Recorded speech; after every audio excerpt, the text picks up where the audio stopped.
Hi channel, it's me Simran Sahani and welcome to the MCQ Marathon series of class 10th SST। आज हम करेंगे chapter agriculture के MCQ question, reason assertion question, stand alone question, case based question. तो आज बहुत सारे questions मैं आपको कराने वाली हूँ एग्रीकल्चर चैप्टर के। अभी तक आपने एग्रीकल्चर चैप्टर या क्लास 10 SST का कोई चैप्टर नहीं पढ़ा है मेरे चैनल से, तो डिस्क्रिप्शन बॉक्स में प्लेलिस्ट गिवन है क्लास 10 SST की, जहाँ पे मैंने सभी चैप्टर बहुत डिटेल, बहुत ईजी एंड बहुत ही इन्फॉर्मेटिव वे में पढ़ाया। So you can go and study. English is also there and today we will be doing the MCQ questions. तो ये सीरीज है MCQ मैराथन, जिसमें मैं 10th SST के, 10th इंग्लिश के, 10th साइंस के सभी चैप्टर्स के stand alone, reason assertion and case based questions करा रही हूँ। तो डिस्क्रिप्शन बॉक्स को चेक करो, वहाँ पे आपको MCQ सीरीज भी मिल जाएगी एंड एक्सप्लेनेशन सीरीज भी। So let's start agriculture. Okay, तो फर्स्ट क्वेश्चन है, dash is an age old economic activity in India. कौन सी इनमें से बहुत पुरानी एक्टिविटी है, एज ओल्ड, सदियों पुरानी। You can say agriculture, manufacturing, internet या ट्रेड एंड सर्विसेज। तो correct answer is very easy, agriculture है एक एज ओल्ड क्या economic activity. Now let's come to a reason and assertion question. तो assertion हमें given है इंडिया प्राइमरी एक्टिविटीज एग्रीकल्चर। ये कह रहे हैं कि इंडिया की प्राइमरी एक्टिविटी एग्रीकल्चर है और उसका रीजन ये है दैट 2/3 ऑफ इस population is engage in agriculture activity. तो अगर अभी आप यहाँ देख रहे हो तो this statement is also true. Yes, India की प्राइमरी एक्टिविटी एग्रीकल्चर है एंड इसका रीजन भी ये ट्रू है। क्यों? Because 2/3 of its population is engage in agriculture. तो यहाँ पे हमें अब इनमें से वो ऑप्शन चूज करना है जो इन दोनों स्टेटमेंट को ट्रू भी कहेगा एंड रीजन जो है असर्शन का करेक्ट आप कह सकते हो एक्सप्लेनेशन है वो भी कह रहा होगा। तो let's see if both A option तब होगा if both assertion and reason are true and reason is a correct explanation of assertion. तो यहाँ पे ऑप्शन ए पढ़ते ही हमें अपना आंसर मिल गया है। एक तो पहली चीज ये है असर्शन भी ट्रू है एंड रीजन भी ट्रू है। इस बात से आप एग्री करोगे दैट इंडिया की प्राइमरी एक्टिविटी कौन सी, एग्रीकल्चर है। देन हमने क्या पढ़ा, 2/3 of its population is engage in agriculture. हाँ भाई, ये भी सही बात है, तो दोनों को पहले हमने ट्रू करा। Then make a combination that क्या ये जो असर्शन रीजन है ये असर्शन का एक्सप्लेनेशन है। तो yes, 2/3 of its population engage है एग्रीकल्चर में, इसीलिए हमने जो है इंडिया की प्राइमरी एक्टिविटी को एग्रीकल्चर बोल दिया है। ठीक है, तो रीजन असर्शन दोनों ट्रू है and reason is correct explanation of assertion. That's why answer A यानी कि option A is correct one. Let's see the next question. With India has 3 cropping seasons. कौन कौन से हैं? Rabi, Kharif, Zaid, all of the following. तो correct answer is D1, all of the following. Let's see dash type of farming is practised in very few parts of our country. इनमें से कौन सी type की farming है जो हमारी कंट्री के बहुत फ्यू पार्ट्स में होती है? Primitive subsistence farming, commercial farming, intensive subsistence farming या हॉर्टिकल्चर। तो correct answer is A1, primitive subsistence farming कम पार्ट में होती है। Okay, let's see these are the types of tea are green, black, oolong या फिर ऑल ऑफ द फॉलोइंग। तो correct answer is D1, ये तीनों ही टी की फॉर्म्स है। Agriculture provides livelihood to more than dash percentage of Indians, 67%, 70%, 63 या 68। Okay, here we are talking about livelihood and according to our NCERT it is given 63%. Next question, question number 7. Let's see, what is primitive subsistence farming known in northeastern states like Assam, Meghalaya, Mizoram and Nagaland. तो यहाँ ये जो आपकी मैंने आप लोगों को जब चैप्टर पढ़ाया था तब बताया था कि ये जो झुमिंग कल्टीवेशन कहो या आप इसको मिल्पा कहो, कहीं पे बोरो, अलग अलग नामों से जो है इसको बुलाया जाता है स्लैश एंड बर्न को। एंड स्लैश एंड बर्न के सारे ही नाम हमारे MCQ के लिए इंपॉर्टेंट है।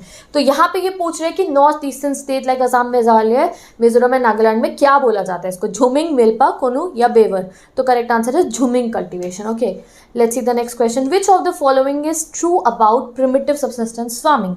इनमें से कौन से ऑप्शंस है ट्रू है जो मतलब कि आप कह सकते हो कि प्रिमिटिव सब्सिस्टेंस फार्मिंग को डिफाइन करें। Practiced on a small patches of land with the help of primitive tools. This is true because we know primitive subsistence में छोटा सा लैंड होता है फार्मर का, with the presence of primitive low level technological tools जो उन्होंने खुद बनाए होते हैं या वेरी आप कह सकते हो पुराने ज़माने के टूल से वो फार्मिंग करते हैं उसमें। Option B, the primitive tools are like hoe, digging sticks and community labor, like अपने घर के फैमिली मेम्बर्स या community labours are used. Next, this type of farming depends upon monsoon. Option C, this type of farming depends upon monsoon. Yes, it is correct and natural fertility is required.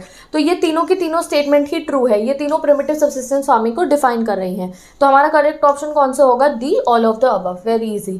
Next पे चलते हैं अब हम। Dash is a commercial crop in Haryana and Punjab but in Odisha it is a subsistence crop. Wheat, जोवर, rice, T. तो correct answer is rice, इसको paddy भी बोलते हैं। Next question, question number 10, which one of the following is not a food crop? इनमें से कौन sea food crop नहीं है? मेज, जूट, मिलेट्स, पैडी। तो correct answer jute. Jute is a which type of crop? Do tell me down in the comment section, and it is known as the golden fiber. Next question, slash and burn agriculture is known as milpa in which country? India, Bhutan, Mexico, Venezuela. तो correct answer is Mexico. Next question, jhumming in Brazil is called, Brazil में झुमिंग को क्या बोलते हैं? Ladang, Masole, Ray, Roca. तो correct answer is Roca. Okay, next question, the main characteristics of commercial farming is the use of. अब इनमें से कौन से हैं जो कमर्शियल फार्मिंग को डिफाइन करें? Higher doses of modern imports, जिसमें बहुत ही सील रॉड्स और सीड ड्रिल्स और you can say that tube Wales, सारे बहुत ही बेहतरीन वाले इनपुट्स यूज होते हैं. HIV seeds, chemical fertiliser, insecticides and pesticides, या ऑल ऑफ द अबव. तो correct answer all of the above. Commercial farming में सारे high doses of mechanical inputs use करे जाते हैं. Okay, next question, question number 14, Rabi crops are sown in winter, monsoon, summer, none of this. तो correct answer बताओ मुझे comment section में that Rabi crop को कब हम लोग जो है सो करते हैं. Next question, in India dash are important plantation crops? Tea and coffee, rubber and sugar cane, banana, all of the following. तो correct answer is all of the following. Tea, coffee, rubber, sugar cane, banana, ये सब हमारी important plantation crops है. Plantation जो एक बहुत बड़े piece of land पे होता है and specifically for you can say that commercial, पैसा कमाने के लिए होता है. Tea is grown in Assam, north Bengal, Karnataka, A and B. तो करेक्ट आंसर इसका है असम एंड नॉर्थ बंगाल. तो option D will be correct, A and B. Karnataka में क्या उगाया जाता है पता है आपको? पता है तो कमेंट में बताओ. Next question, coffee is grown in Assam, north Bengal, Karnataka, A and B. तो भाई अब आपको पता चल गया है कर्नाटका में कॉफ़ी उगाई जाती है एंड कर्नाटका की coffee is also very famous. और जो हमारा टी है वो कहाँ उगाई जाती है? असम में और नॉर्थ बंगाल में.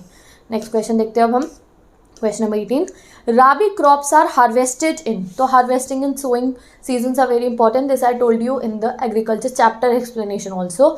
तो let's see, May to June, harvested in summer from April to June, in December to January, या फिर जुलाई टू सितंबर. तो correct answer is B1, harvested in summer from April to June. Baisakhi मनाते हैं हम अप्रैल में, 14 अप्रैल को, कभी 13 अप्रैल को होती है. बैसाखी क्या होती है? हार्वेस्टिंग फेस्टिवल होती है और अलग अलग जगहों पे हार्वेस्टिंग फेस्टिवल मनाया जाता है. तो राबी क्रॉप जो है उसको हार्वेस्ट करा जाता है समर में from April to June. Rabi crops are sown in, कब बोया जाता है उनको? September to October, October to January, October to December, September to January. तो correct answer is October to December. सर्दियों में इन्हें बोया जाता है अक्टूबर टू दिसंबर. इंडिया में सर्दियाँ होती हैं इस समय. एंड कटाई कब होती है, हार्वेस्टिंग कब होती है? समर सीजन में, अप्रैल में. Next question, question number 20, which temperature is required to grow rice? इनमें से कौन सा टेम्परेचर राइस के ग्रो करने के लिए ज़रूरत होता है? 10 डिग्री सेल्सियस अबव आप पढ़ लो, 35 degree Celsius, 20 degree Celsius, 25 degree Celsius. तो correct answer is above 25 degree Celsius. I request all the students to make notes of these questions. आपके सामने बहुत क्लियर स्क्रीन पे सारे के सारे क्वेश्चन चल रहे हैं. ग्रैब वन नोटबुक, आप सीधा ये क्वेश्चन लिखो और बस आंसर लिखो. जैसे आप लिखो temperature required to grow rice and direct इसका आंसर लिख लो.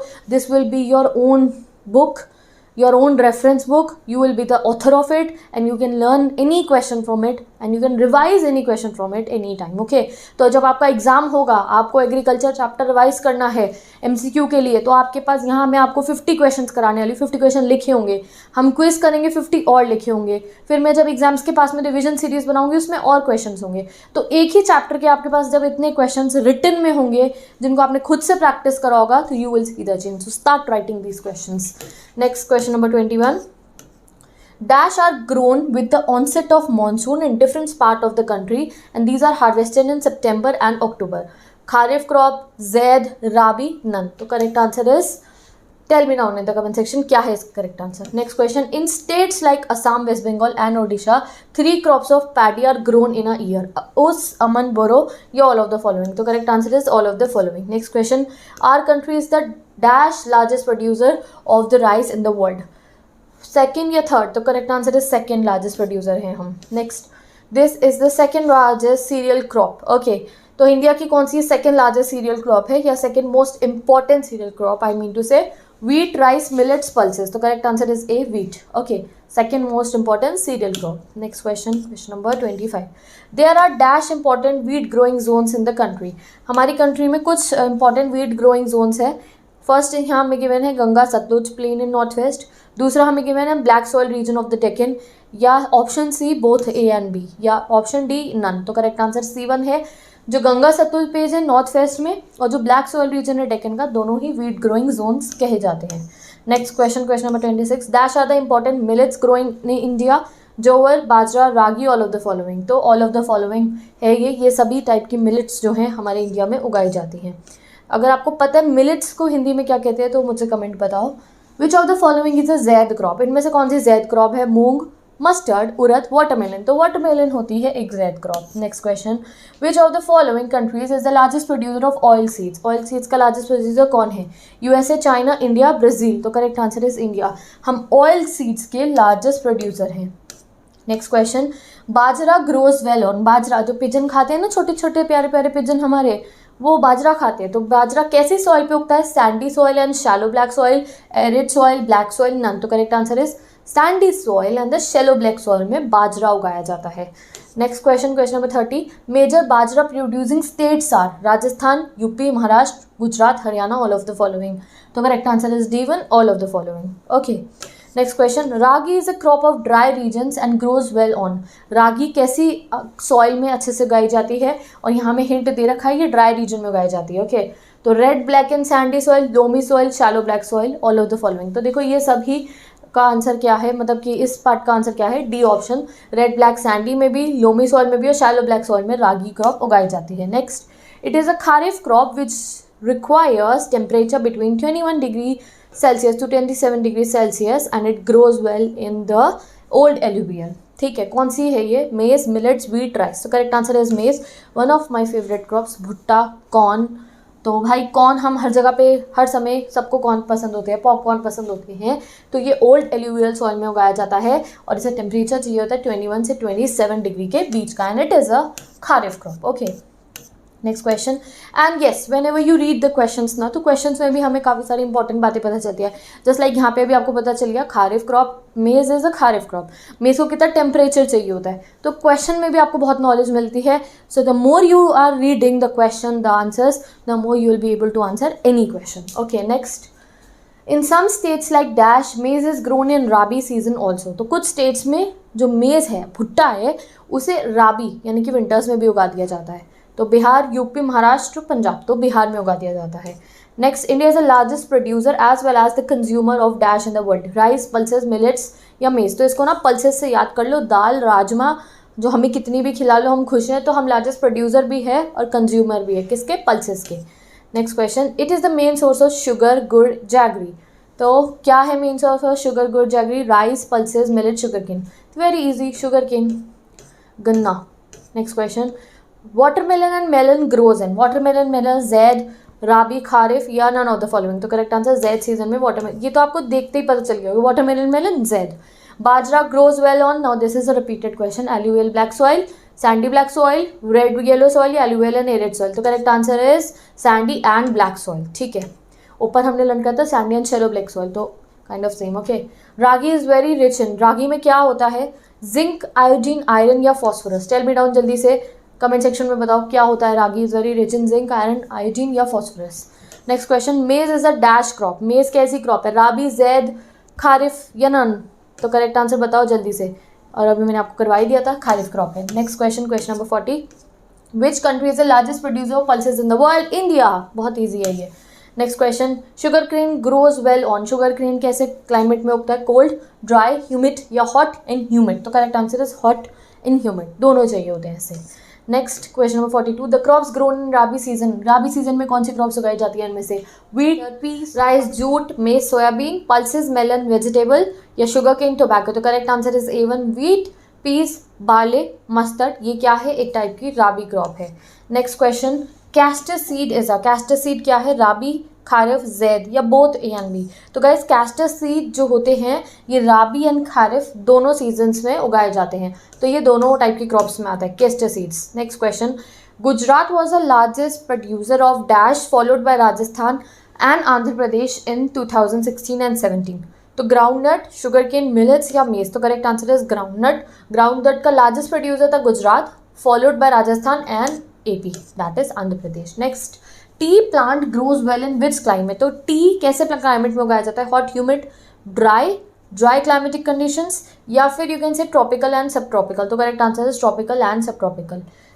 How much rainfall sugar cane require, sugar cane को कितनी बारिश चाहिए होती है, कितना नहाना होता है उसको देखो. 30 to 80 सेंटीमीटर, 80 to 120 सेंटीमीटर, या 75 to 100. तो करेक्ट आंसर है 75 to 100 centimetre. Next question, which one of the following pulses do not help in restoring soil fertility. इनमें से कौन सी पल्स हेल्प नहीं करती है सॉइल फर्टिलिटी को रिस्टोर करने में. मोस्ट ऑफ द पल्सेस जो है सॉइल फर्टिलिटी जो है इंक्रीज करती है by increasing which content, tell me down. तो भाई इनमें से कौन सी नहीं करती है, पहले तो ये बताओ. चना, अरहर, ग्राम या बाजरा. तो अरहर जो है वो नहीं करती है soil fertility increase. Next question, area is covered by oil seeds. 10, 19, 12 या 33. तो 12% ऑयल सीड से कवर है. Baba Budan hills is related to which crop, tea, jute, cotton, coffee. तो correct answer is coffee, Baba Budan hills. Okay, which state is a major producer of jute, West Bengal, Madhya Pradesh, Goa, Maharashtra. तो correct answer is West Bengal. Question number 50, sugar cane is use to make khandsari, soybean, aus, aman, boro, none of this. तो tell me down in the comment section. Answer A is the correct one. Khandsari बनाने के लिए sugarcane का use होता है. Dash is a Kharif crop in the north and Rabi crop in the south India. Bajra, linseed, cotton, sesame. तो sesamum जो है ये खारिफ है नॉर्थ में और राबी है साउथ में. Next question 52, dash is known as the golden fibre, cotton, silk, jute, coconut. तो करेक्ट आंसर इज जूट.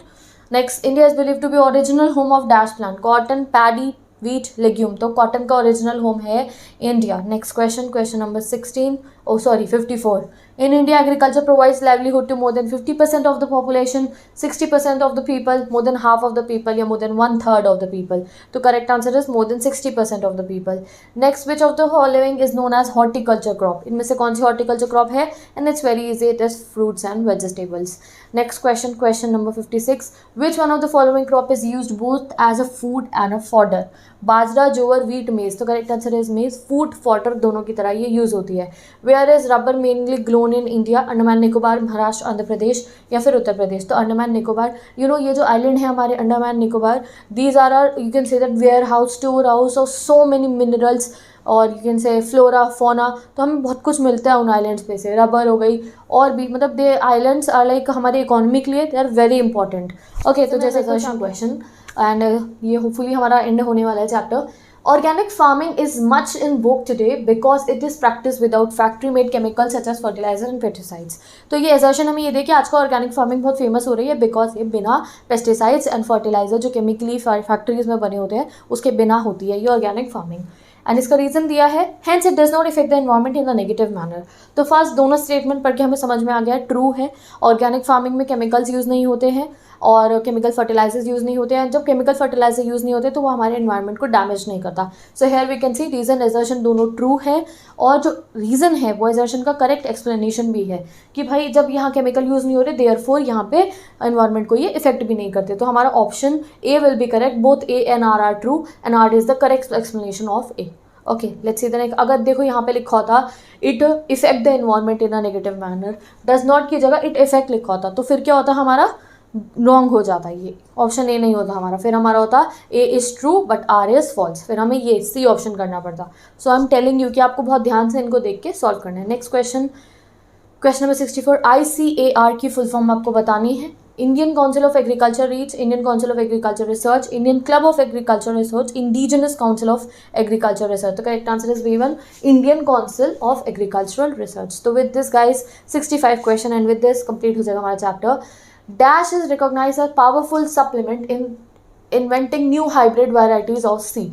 तो क्या है ये? Genetic engineering, agriculture engineering, genetic agriculture या हॉर्टिकल्चर. तो correct answer is A1, genetic engineering. मैंने आपको चैप्टर में पढ़ाया था व्हाट इज जेनेटिक इंजीनियरिंग, कि एक ऐसी technology we want to make जिससे हम हाइब्रिड सीड्स बना सके जो है जिनमें पानी भी कम यूज़ हो और अगर उनमें कोई आप कह सकते हो कि उनमें कोई जैसे पेस्टिसाइड्स डालते हैं कीड़ों को मारने के लिए, तो कुछ ऐसे सीड्स हाइब्रिड बनाए जाएं कि उन प्लांट्स पे अगर वो कीड़े आए भी तो उससे उन्हें फ़ायदा ही हो, नुकसान ना हो. लाइक कुछ हम टेक्नोलॉजी के थ्रू उनके जीन्स में जो हमारे सीड्स होते हैं कुछ ऐसे चेंजेस करें जिससे कि ऐसे प्लांट्स उगे जिनको पानी भी कम जरूरत पड़े एंड उनमें हमें केमिकल्स का यूज़ ना करना पड़े. So this is genetic engineering.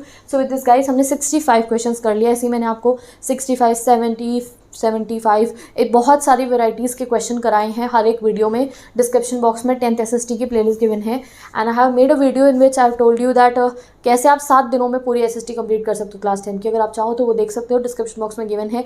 इसी तरीके से डिटेल में reason assertion, case base and standalone MCQ series मैंने चलाई है, इंग्लिश की भी, साइंस की भी, SST की भी। तो डिस्क्रिप्शन बॉक्स को चेक करो। आपको जो 10th की SST की प्लेलिस्ट है, पहले उसमें टर्म 1 के सारे चैप्टर मिलेंगे, फिर आपको उसमें MCQ मिलेंगे। इंग्लिश का खोलोगे तो पहले इंग्लिश के सारे टर्म 1 के चैप्टर, देन MCQ। साइंस खोलोगे तो आपको सारे साइंस के इंपॉर्टेंट क्वेश्चंस मिल जाएंगे। So best of luck all my students. If you have any query tell me down in the comment section. अब मैं मिलूंगी आपसे नेक्स्ट वीडियो में। एंड अगर आपको मेरे न्यू चैनल के बारे में नहीं पता है, that is Simran DD life, जहाँ पे मैं क्विज क्रिएट करती हूँ, क्विज कंडक्ट कराती हूँ लाइव, सो दैट ये इतने 6 क्वेश्चन आपने कर लिए, यहाँ मैंने आंसर बता दिया है, बट क्विज में मैं आंसर नहीं बताती हूँ। I give you specific period of time जहाँ पे मैं आपको आंसर करने का टाइम देती हूँ। Total quiz environment, self assessment, so that आपको कॉन्फिडेंस आए that yes you can answer any question. So if you are new to this channel and अगर तुम्हें सिमरन DD लाइफ नए चैनल के बारे में नहीं पता है तो उसको जाके सब्सक्राइब करो, नोटिफिकेशन बेल ऑन करो, सो दैट आप लाइव क्विजेस अटेंड कर पाओ। So now I am going, bye bye, take care, best of luck and let's meet in the next video.